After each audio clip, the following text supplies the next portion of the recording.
Outpouring, The Starlight Chronicles, Volume 6. Written by C.S. Johnson. Narrated by Nicholas Santasier. For Sam, every word I have written that you might believe, both in God and in the love and truth that sets both of us free. I would also like to dedicate this book to my special fans in my favorite Mrs. Wong Johnson's class, Kikoa and Marley. We are on separate halves of the world, and it is all wonder to me that my words can inspire you. Every artist has days of crippling insecurity, but thanks to you and your kindness and your enthusiasm, I have a perpetual silver lining in the clouds of doubt.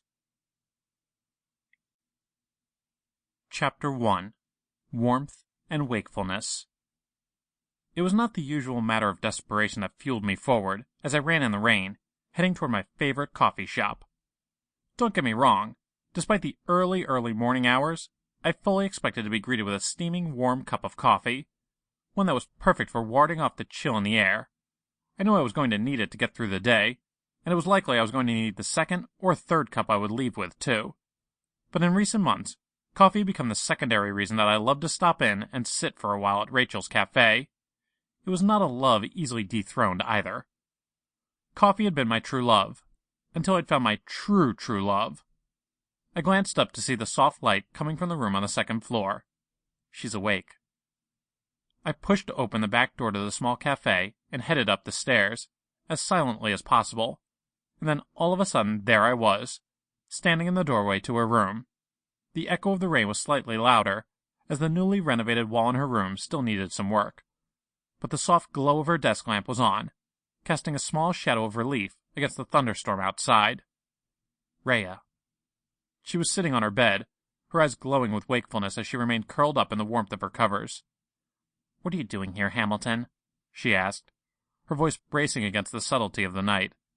There was no accusation in her tone, just surprise. "I wanted to check in on you," I admitted, suddenly feeling dumb. "At 5:30 in the morning?" Rhea asked. "I know I told you I've been having trouble sleeping, but it's..." "Sorry." I scratched my head, suddenly very aware of how wet and cold I was. "I had a dream about you. I wanted to make sure you were okay." "So you ran all the way here?" Rhea's lips curled into a thoughtful smile. "You didn't want to call me?" I considered arguing with her, which I would have delighted in, but thought the better of it. She was more beloved to me than arguing, too.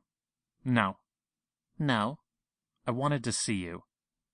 She pushed back her covers, allowing me a good grin at her fluffy pants pajamas, and came over to me. "I'm glad..." Sample complete. Ready to continue?